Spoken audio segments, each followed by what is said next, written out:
6 A сынып оқушысымын. Бүгінгі қысқа метражды фильмде мен сіздерге 1886 жылы Мұқыры ауылындағы Қазақстан Республикасының халық ақыны Қалқа Жапсарбаевты неліктен сөз зергері деп танимыз, осыған тоқталғым келіп отыр.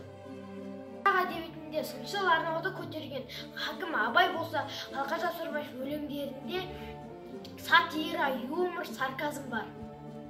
Бұған кейінірек тоқталайық. Әзіргі таңда Қалқа Жапсарбаев өлеңдерінің лирикалық ерекшеліктері өте зор. Мен осыған тоқталғым келіп отыр. Жер жаннаты Жетісудың оның сұлулығын ақын талмай жырлаған. Жылдың ғажайып мезгілі көктемге арналған ақынның өлеңінде былай дейді: мамырлап майдың айы қайта туып, дуылдап маса сона қайта туып, бұлдырла көк көбелек жөнелгенде артынан ойнақтайды бала қуып дейді ақын. Бұл өлеңде ерекше эффект бала бейнесі. Көк көбелек қуатын тек қана періште балаға ғана тән.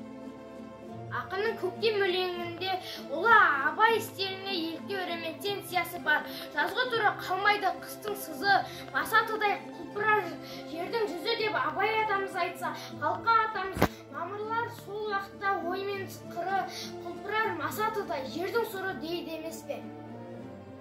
Міне бұл плагиаттық емес, реминтенция қайталау, өлеңді кездестіретін басқа бір шығарманы еске түсіретін нышан.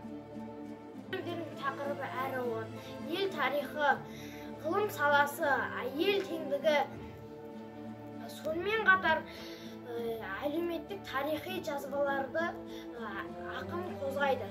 Сондықтан да біз Қалқа Жапсарбаев атамызды сөз зергері деп білеміз.